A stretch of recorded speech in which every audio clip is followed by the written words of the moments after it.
Oi, nono ano. Tudo bom? Gente, espero que esteja todo mundo em casa, tudo bem com vocês, tá? Lembrando, quarentena não é férias, não é época de vocês estarem batendo perna. Eu sei que vocês gostam de sair, né?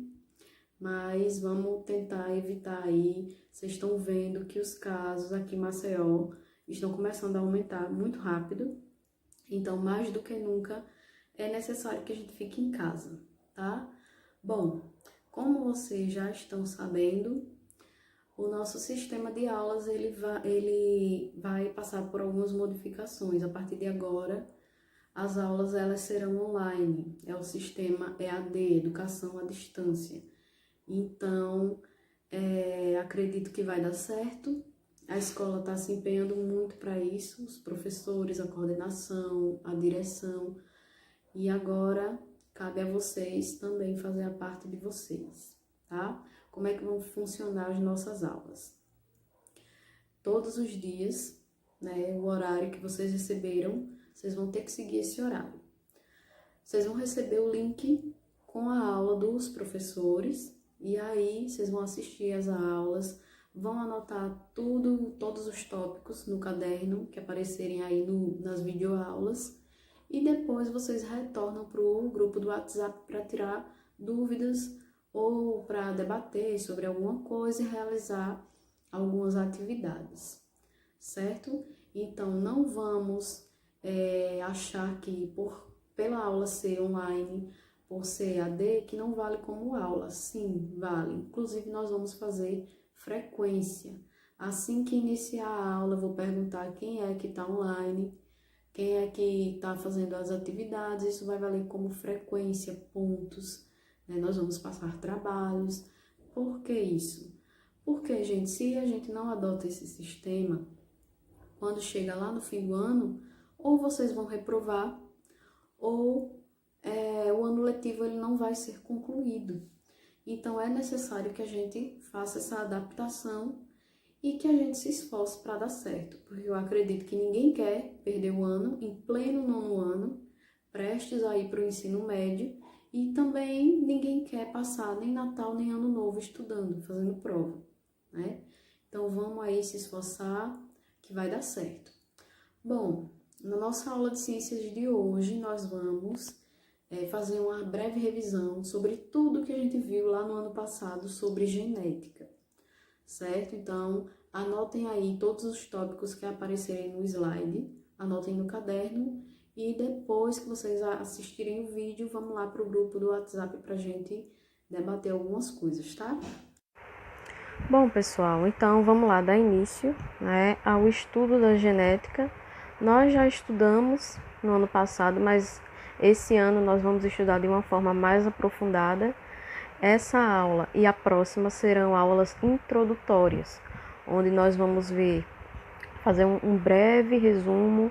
Nós vamos conhecer alguns dos principais termos que são utilizados na genética. Vamos conhecer um pouco do histórico. E depois dessas duas aulas, nós vamos começar o estudo da genética propriamente dito. Vamos lá. O que é a genética, né? A genética é a área da biologia e da ciência que vai estudar a transmissão de caracteres de uma geração para outra, ou seja, dos pais para os filhos. E esse processo de transmissão de caracteres, né, de uma geração a outra, ele é chamado de hereditariedade. Então, basicamente, a genética ela vai estudar a hereditariedade. Uma coisa que é muito importante desde o início, né, da vida humana aqui na Terra é que os filhos eles herdam características dos pais.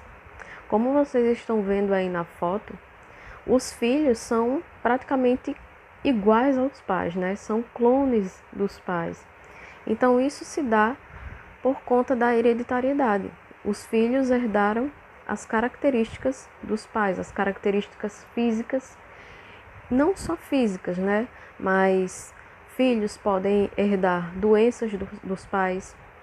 Hoje a ciência já descobriu que quando uma pessoa é alcoólatra os filhos têm uma grande probabilidade de se tornarem pessoas alcoólatras também, tá? Até traços de personalidade muitas vezes são herdados dos pais. Aqui eu trouxe uma imagem da Kelly Key, a cantora, e a filha dela. Então, é muito difícil até saber quem é a Kelly Key e quem é a filha, de tão parecidas que elas são. E isso se dá por conta da transmissão das características, né? Ou seja, uma herdou praticamente todos os genes da outra. Mas vamos lá adiante. É impossível estudar genética sem falar sobre o DNA, né? Porque o DNA é a molécula que carrega todas as nossas informações, todas as nossas características. O DNA, ele é um ácido desoxirribonucleico, né? Mas para facilitar, a gente chama de DNA, certo? Então, como eu falei, é a molécula que carrega todas as informações genéticas de um indivíduo. Então, o que é que vai ter aí? Cor do cabelo, cor da pele, cor dos olhos, formas dos olhos, doenças genéticas, os traços de personalidade muitas vezes são carregados no DNA. Todas as nossas informações físicas, né? Possíveis doenças, tendências para o câncer, tudo vai estar aí no nosso DNA. E todas as células do nosso corpo, né, que possuem núcleo, lembra lá quando a gente estudou citologia, o núcleo é a parte da célula que vai servir para proteger o DNA. Então, todas as nossas células que contêm o núcleo vai ter ali o nosso DNA.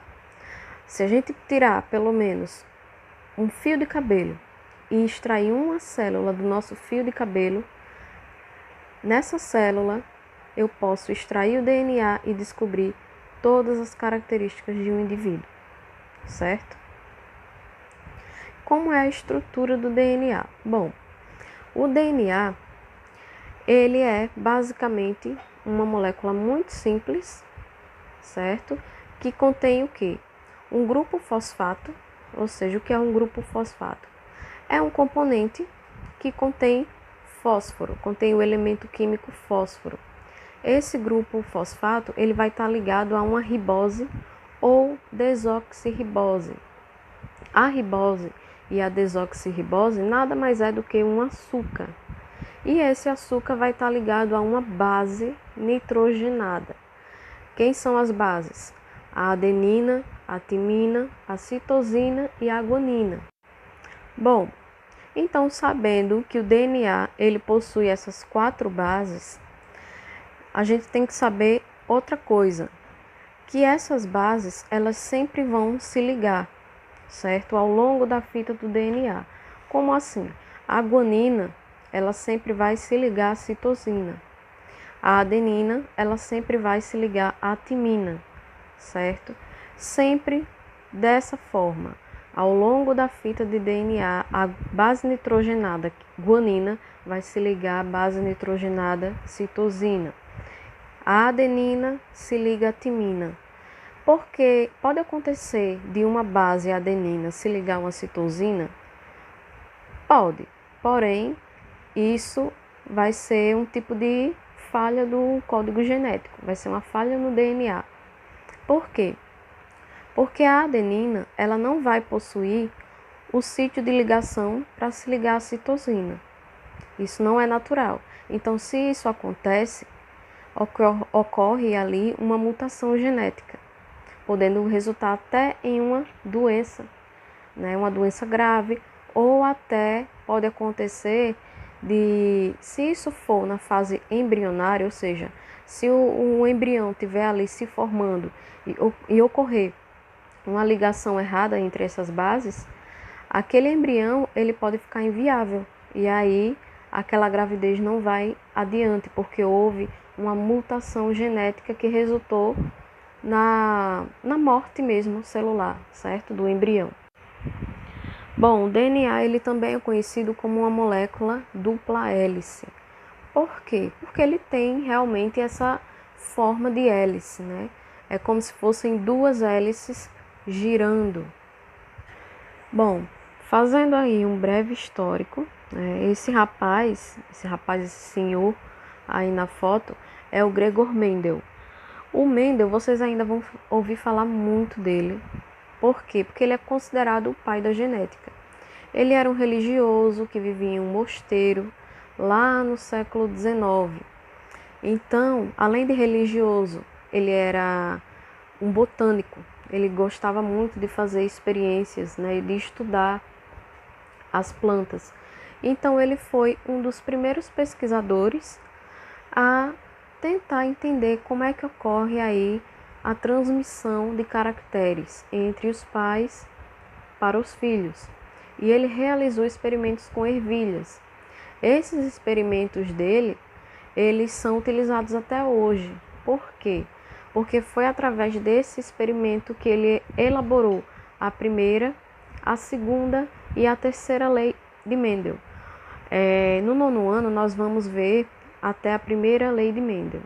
E aí, quando vocês forem para o ensino médio, vocês vão ver a segunda lei de Mendel e a terceira, que são leis mais complexas, certo? Então, o Mendel hoje ele é uma referência. Todas as vezes que vocês ouvirem falar em genética, né, indiretamente ou diretamente vocês vão ouvir falar do Mendel, porque ele foi o pai da genética e ele elaborou leis super utilizadas até os dias atuais. Também temos, né, Rosalind Franklin. A Rosalind, ela era uma cientista, era química, e aí no século XX, os cientistas eles ainda não sabiam, né, ao certo como era o DNA. Eles sabiam sim que existia já uma molécula que era responsável pela transmissão das características dos pais para os filhos, mas eles não sabiam qual era a forma do DNA. E aí a Rosalind, ela produziu uma imagem da molécula de DNA utilizando raio-x.